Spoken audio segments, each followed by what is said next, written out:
Ma'am, who are you and what are you doing in this house? This is my home. What seems to be the problem? We got reports of suspicious activity. I need your ID. On what legal basis? Just cooperate, ma'am. The story of Judge Patricia Williams, with its gripping pace and satisfying conclusion, offers us a profound emotional and cathartic release.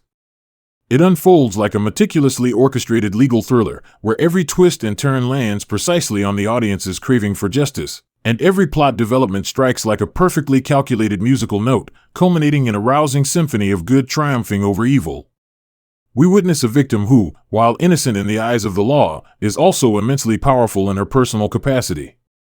She confronts two perpetrators who are both morally reprehensible and intellectually foolish, and ultimately achieves a textbook, indisputable form of justice through a legal system that, in this specific instance, demonstrates astonishing efficiency and apparent impartiality. The appeal of this narrative is immense and deeply rooted in human nature, for it paints a picture of an idealized world, a moral universe we desperately wish existed. In this universe, the line between right and wrong is as stark as black and white, accountability follows transgression as surely as a shadow follows its object, and those who abuse their power ultimately pay a devastating price for their arrogance and prejudice, a price perfectly commensurate with their crimes. However, it is precisely this comfortable sense of satisfaction, born from the story's perfect narrative closure, that constitutes the most dangerous and paralyzing of illusions. If we stop merely at cheering for Judge Williams's personal victory and celebrating the imprisonment of the two police officers, we are like spectators who have enjoyed a spectacular fireworks display while remaining oblivious to the complex chemical reactions that ignited it and the potential explosive dangers lurking behind it. We miss the far larger, more systemic, and more disturbing truth that this story truly reveals. This account is not an example of a healthy, functioning justice system. On the contrary, it is an extreme, almost absurd case of survivorship bias.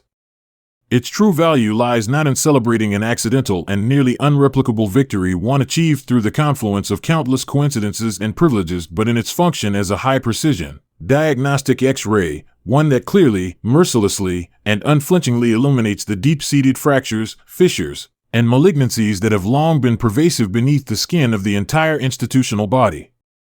Judge Williams's triumph was a perfect storm, a black swan event in the judicial realm, forged by a series of perfect conditions so improbable that the odds of them occurring simultaneously are infinitesimal. It is only by deconstructing every element of this storm, the perfect victim, the perfect perpetrators, the perfect systemic response, and the perfect reform ending, that we can truly comprehend, for the vast majority of ordinary people who lack these perfect conditions, just how clear the sky of justice appears, and yet how distant and unattainable it truly is. We must begin by dissecting this perfect victim, for she is the sole and indispensable cornerstone upon which the entire event was initiated and driven to its conclusion. The foundation of Judge Williams's ability to launch such a swift, thorough, and successful counterattack rests upon her unique identity, her profound knowledge, her ironclad psychological fortitude, and her substantial material resources. Any single one of these elements would represent an insurmountable wall for an ordinary citizen. First and foremost is her professional status, which is not only her most potent weapon but the very ticket that granted her entry into this high-stakes game. She is not merely a resident of an affluent neighborhood, nor just a respected professional like a renowned surgeon or a partner at a major law firm. She is a sitting chief federal judge. This title signifies that she is not merely an interpreter and enforcer of the law, she is a core component of the nation's power structure, one of the figures at the apex of the pyramid that symbolizes order and authority. Her daily work is to pass judgment on others, to adjudicate right and wrong. Her signature can determine the fate of a multinational corporation or send a person to prison. Consequently, when she placed a call to the Civil Rights Division of the Federal Bureau of Investigation (FBI), the weight, authority, and response mechanism her voice commanded existed on a different dimensional plane from the panicked 911 call of an ordinary citizen. To the system, her ordeal was not just an isolated case of a citizen's rights being violated, it was a direct assault on the authority, dignity, and internal order of the judicial system itself. It was an attack from within, an affront to the core of power that was bound to trigger the highest level of emergency response and a powerful self-preservation protocol. Let us imagine a more realistic scenario in one of countless parallel universes. What if, that morning, on the doorstep of that colonial-style house, the person confronting those two officers had been an ordinary black female teacher, perhaps having just finished her lesson plans for the day, or an exhausted nurse coming off an all-night shift in the ICU, or even a successful IT programmer with no knowledge of the legal system? After experiencing the same terrifying ordeal, with their hearts still pounding and their voices trembling, what would have happened when they dialed the police department's complaint line? Their call would likely have been routed to a cold voicemail instructing them to fill out a form online, or their story would have been hastily jotted down by a dispatcher long desensitized to such complaints, a hint of impatience in their tone. Then, that report would have vanished like a drop of water into the ocean, entering a bottomless bureaucratic black hole known as internal affairs. They would have had to call back repeatedly, restating the painful experience each time to a new operator or clerk. Their testimony would have been questioned in a myriad of ways. Are you sure that's what they said? Weren't you being overly emotional at the time? Their motives might have been maliciously interpreted. Do you have some kind of bias against the police? Are you trying to get a payout from this? What would have arrived would not have been an elite team of senior agents and federal civil rights prosecutors within 2 hours. More likely, weeks or even months later, they would have received a vaguely worded, form letter response informing them that the investigation is ongoing, a common euphemism for indefinite shelving, or, more directly, a death sentence for their complaint. After a preliminary review, there is insufficient evidence to proceed with further action. Judge Williams's title acted as a sacred amulet, sparing her from all these procedural obstacles that ordinary people inevitably face, obstacles that are designed to exhaust one's spirit and ultimately lead to despair. Her status itself was a search warrant of the highest authority that required no presentation, piercing straight through the formidable wall built by bureaucracy, professional courtesy, and public indifference, a wall designed to protect police misconduct. Secondly, the extraordinary psychological fortitude and textbook-level tactical execution Judge Williams displayed throughout the confrontation were the product of a professional instinct honed over decades in countless high-pressure courtrooms, a level of composure far beyond the reach of an ordinary person. During the 20-minute ordeal of illegal entry, verbal abuse, and the threat of potential violence, she maintained a near-chilling, awe-inspiring calm. Let's analyze an average person's reaction in the same situation from a physiological and psychological perspective. When two uniformed officers, hands resting on their weapons, aggressively and unlawfully burst into one's home, the one place on earth that is supposed to be a sanctuary, the brain's amygdala would be immediately activated. The body would be flooded with an intense stress response, a racing heart, soaring blood pressure, a surge of adrenaline, and shallow breathing, as the brain instantly enters the primitive fight or flight mode. This physiological upheaval would translate directly into emotions of fear, anger, humiliation, or utter panic. Verbally, this state might manifest as agitated arguments, incoherent explanations, or even aggressive retorts born of a self-preservation instinct. And yet, these entirely normal, biologically consistent reactions, under the cold, unblinking eye of a body camera and in a report later authored by the aggressors themselves, are easily twisted and labeled as agitated, uncooperative, aggressive, or obstructing an officer, thereby providing a seemingly rationalized pretext for the officer's subsequent illegal actions, or even an escalation to violence. Judge Williams, however, transcended this instinctual response entirely. In that moment, she successfully placed her prefrontal cortex, the region of the brain responsible for logic, planning, and emotional regulation, in complete command. She shifted instantly from the role of a terrified victim to that of a detached evidence collector and a professional field observer. Every question she posed, "Do you have a warrant? Please state the specific legal authority under which you have entered my home. Please provide me with your badge numbers and names," was as precise and dispassionate as a surgeon's scalpel, devoid of any extraneous emotion. It was as if she were not in her own violated home but in a solemn courtroom, cross-examining a witness giving contradictory testimony. These questions were not merely an exercise of her constitutional rights as a citizen, they were a deliberate, conscious effort to construct an unassailable chain of legal facts, laying a solid foundation for the inevitable legal battle to come. And her masterstroke decision to temporarily conceal her identity as a judge was a high-risk, high-reward tactical maneuver rooted in a profound, game theory-like wisdom. This decision stemmed from her deep understanding of and absolute confidence in the internal operating rules of the system she inhabited. She knew with crystal clarity that the moment she revealed her identity, the moment she uttered the words, "I am Chief Federal Judge Patricia Williams," the conflict would have ended in a split second with two terrified, profusely apologizing officers. But that would have been merely an error, awkwardly interrupted, not a crime, documented in its entirety and irrefutable. The error would have been covered up, digested internally, and likely resulted in nothing more than two toothless reprimands in their personnel files. By choosing to play the part of an ordinary black woman, powerless and ripe for abuse in the officer's eyes, she allowed them, with their guards completely down, to fully, grotesquely, and unreservedly expose their deepest-seated racial biases and their habitual abuse of power for the high-definition camera to capture. She preserved for the world an undeniable, live specimen of systemic evil. This ability to engage in calm tactical thinking and precise role-playing under extreme duress is something most people could never achieve in a lifetime. An ordinary person's anger is molten lava, often scalding themselves in its eruption. Her anger was liquid nitrogen, which she instantly forged into a razor-sharp scalpel for dissecting evil. Finally, material and financial resources played an equally indispensable, albeit silent, role in this ostensibly pure victory of law and morality. The high-end security system mentioned casually in the story, the kind that records in high definition and automatically streams the footage to a cloud server for storage in real time, is far more than a simple camera. It is an eternal, digital, ironclad piece of evidence that cannot be physically destroyed, technologically altered, or officially erased under the pretext of being accidentally lost or due to equipment malfunction.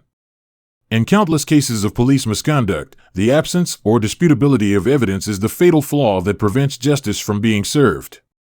A video recorded on a civilian's phone can be smashed or forcibly deleted during a struggle with police. An officer's body camera might coincidentally run out of battery at the critical moment or be inadvertently obstructed by their body. The memories of eyewitnesses can fade over time, or they may choose silence when faced with official pressure. Judge Williams's cloud-based backup system preemptively neutralized all of these problems, creating an absolute certainty of evidence that rendered any form of subsequent denial utterly futile. This level of investment in technology and funding is, for many families struggling to stay above the poverty line, an unattainable luxury. More importantly, in the aftermath, she had the means and the connections to hire the most aggressive and renowned civil rights attorney in the state, Rebecca Martinez. The hourly rates of top-tier civil rights lawyers are astronomical, far beyond the reach of the average working-class person. These lawyers are not just experts in legal statutes, they command professional investigative teams to dig up an officer's history of misconduct. They have the funds to hire authoritative expert witnesses. They possess vast litigation experience and know how to maneuver against a powerful justice system, and they understand how to leverage the media to shape a favorable public narrative. An ordinary victim, by contrast, can often only turn to severely under-resourced and understaffed legal aid societies or accept representation from lawyers whose primary business model is to secure quick, low-value settlements. The vast economic disparity translates directly into a chasm in legal weaponry on the battlefield of justice.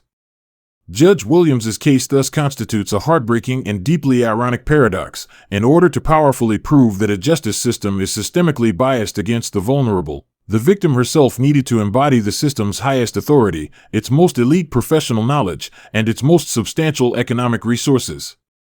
This fact, in itself, is the loudest and most merciless mockery of the foundational principle that all are equal before the law.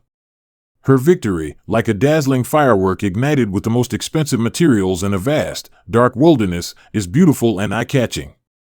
But its very brilliance serves only to accentuate the boundless, suffocating darkness surrounding it, and the eternal silence of the countless ordinary people who do not possess so much as a single match. Now, let us turn the analytical lens from the perfect victim to the two perfect perpetrators. If crediting Judge Williams's victory solely to her personal attributes is a simplification, then blaming the entire problem on Officers Reeves and Thompson, two irredeemable racist villains, is an equally dangerous oversimplification that causes us to miss the essence of the issue. They were undeniably malicious, their words and actions repulsive, but their malice did not arise from a vacuum, nor was it a rare, isolated pathology. It was systematically cultivated, watered, and shaped within the institutional soil of a police culture that has long condoned, and on some unspoken level, even encouraged such behavior. The most persuasive and chilling detail in the story is that both officers already had multiple prior complaints for racial profiling and excessive force. Yet all of these complaints had been effortlessly digested by the vast and efficient internal affairs system, dismissed as unsubstantiated, unfounded, or met with trivial disciplinary actions like a verbal warning. What does this clearly demonstrate? It shows that their misconduct was no secret within the department. It was a workplace norm that superiors and colleagues were well aware of. The infamous blue wall of silence, the unwritten rule that officers protect one another and maintain collective silence against external investigations, and the typically feckless internal oversight mechanism, which often involves colleagues investigating their close associates, combine to build an impenetrable protective shell around them. Within this shell, discriminatory actions by officers like Reeves and Thompson were not met with meaningful punishment. On the contrary, in a twisted performance culture, their behavior might have even been perceived as proactive and evidence of being highly vigilant in community policing. The only lesson they learned from their countless past transgressions was that their actions had no consequences, at least not when directed at targets they intuitively and experientially judged to be powerless to fight back. Therefore, the greatest mistake they made on that seemingly ordinary Tuesday morning, the one that ultimately destroyed their careers and their lives, was not their deeply ingrained racism itself. It was the fact that years of arrogance and impunity had eroded their most fundamental capacity as law enforcement officers, risk assessment. They made a catastrophic misjudgment of their praise identity. Their actions, in essence, were no longer law enforcement. They were a power performance, a ritual they had become accustomed to, based on class, skin color, and their perception of the other person's social standing.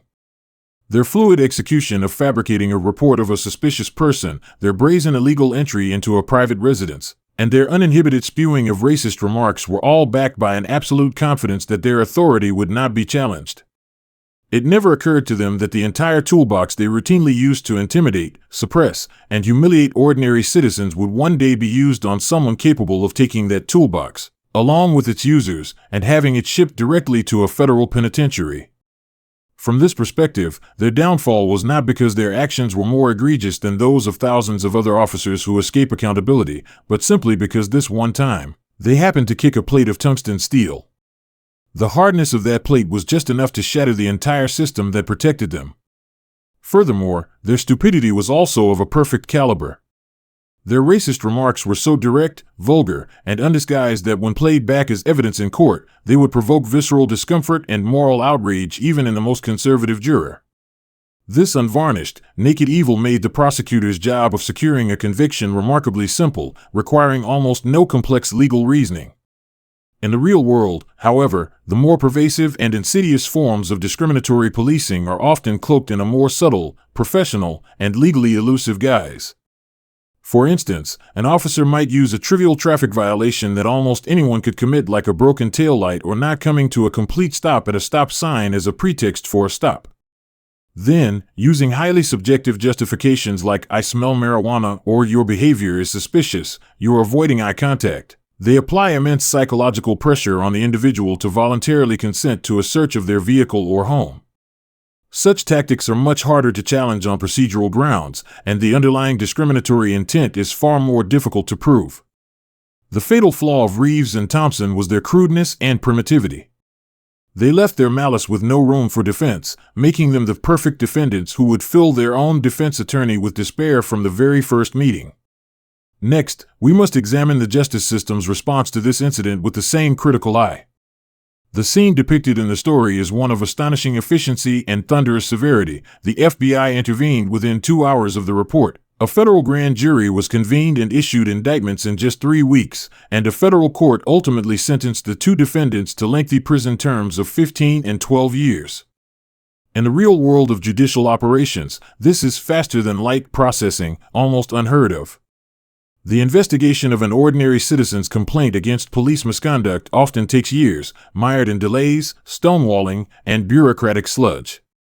District attorneys typically maintain a close, symbiotic relationship with their local police departments. Every day, they rely on police officers as key witnesses to prosecute a vast number of other criminal cases, from drug trafficking to murder. This institutional codependence makes DAs extremely reluctant to bite the hand that feeds them by prosecuting their essential partners when faced with allegations of misconduct. Even in the rare event that a case does proceed, the officers involved are often shielded by the powerful legal doctrine of qualified immunity. This principle, developed through Supreme Court precedent, holds that government officials cannot be held personally liable in a civil suit unless their conduct violates clearly established statutory or constitutional rights of which a reasonable person would have known. Because it is nearly impossible to find a pre-existing case with facts almost identical to the current one, this doctrine has become a nearly insurmountable barrier in practice, protecting a great number of abusive officers from civil liability. In Judge Williams's case, we see all of these normalized, systemic obstacles instantly evaporate. The issue of qualified immunity was never mentioned, and the potential for a local DA's reluctance or inaction was rendered moot, as the case was escalated to the federal level with maximum speed and taken over by the U.S. Attorney's Office, which has no vested interest in the local police department. The severity of the federal sentences, 15 years for a single incident of racial profiling and illegal entry, was unprecedented. The fundamental reason for this extraordinary, rule-breaking response was not that the system had a sudden crisis of conscience and became fair and efficient. It was because the victim, this time, was part of the system itself, a symbol of its power. The attack on Judge Williams was interpreted by the entire judicial establishment as an insult and a challenge to its very foundations. The system's ferocious reaction was less about delivering justice for a citizen and more about a ruthless act of self-preservation to uphold its own dignity and internal discipline. It is like a tightly knit syndicate that might tolerate its members bullying outsiders but will never permit a member to dare attack one of its own elders. The speed and force of this response, and a reverse proof, reveal just how routine the system's sluggishness, indifference, and inaction are when dealing with cases brought by external, ordinary victims. Finally, the story concludes with a seemingly thorough and far-reaching institutional reform, providing a perfectly satisfying ending to this modern-day fairy tale of justice. Under pressure from the Department of Justice, the city's police department was placed under federal oversight. A consent decree spanning hundreds of pages brought comprehensive policy changes, including mandatory anti-bias training, a new civilian-led complaint process, and a civilian review board endowed with real investigative power and the authority to recommend disciplinary action. This paints an ideal blueprint of an institution reborn after trauma, moving toward an enlightened future. In cold reality, however, police reform is an exceedingly difficult, protracted process, fraught with resistance and prone to regression. Police unions, an immensely powerful political force in American local politics, typically fiercely and systematically oppose any measure aimed at strengthening external oversight and accountability. They fight back with massive political donations, powerful lobbying efforts, legal challenges, and even inflammatory public relations campaigns that portray reformers as anti-police and a threat to public safety. The effectiveness of consent decrees often wanes over time as public attention fades and the local political climate shifts. So-called cultural change is nearly impossible to achieve through a few training sessions or new policies.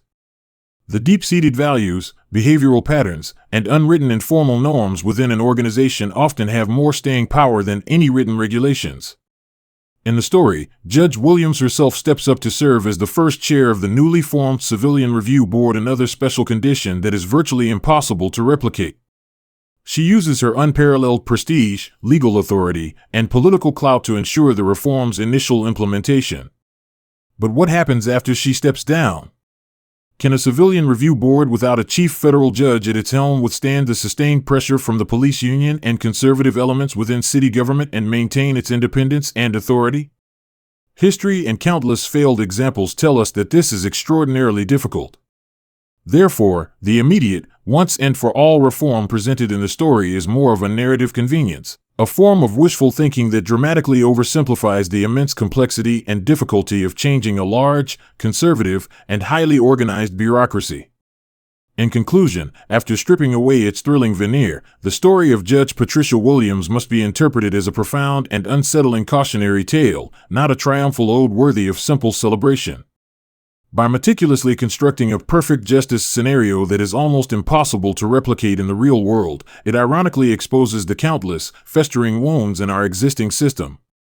It tells us in the most extreme terms that when a system requires a chosen one, a person who combines the status of a federal judge, top-tier legal intellect, substantial financial resources, a will of steel, cutting-edge surveillance technology, and a pair of perfectly idiotic criminals to barely move the lever of justice, then that system itself is already terminally ill and has lost its essential function.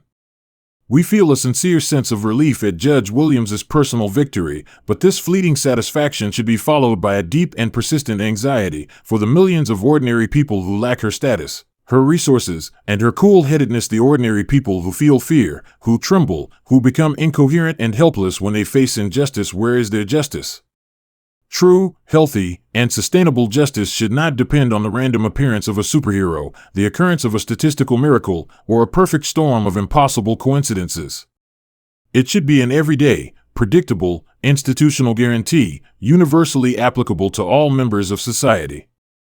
It should be a normalized mechanism that gives even the most vulnerable citizen confidence that they will receive timely, effective, and fair recourse when facing abuses by the most powerful state actors.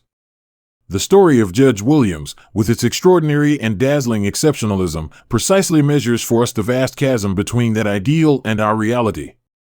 While we may take pleasure in the fate of two officers who got what they deserved, we must remain soberly aware that they were merely two highly visible malignant tumors that happened to be excised, not the root of the disease. The real, more arduous challenge lies in diagnosing and radically transforming the institutional soil that allows such toxic weeds to grow with impunity and even to be seen as normal. Otherwise, today's spectacular victory is nothing more than a magnificent, rousing, but ultimately remote and heartbreaking overture to the unrecorded, unmourned tragedies that will befall countless ordinary people tomorrow.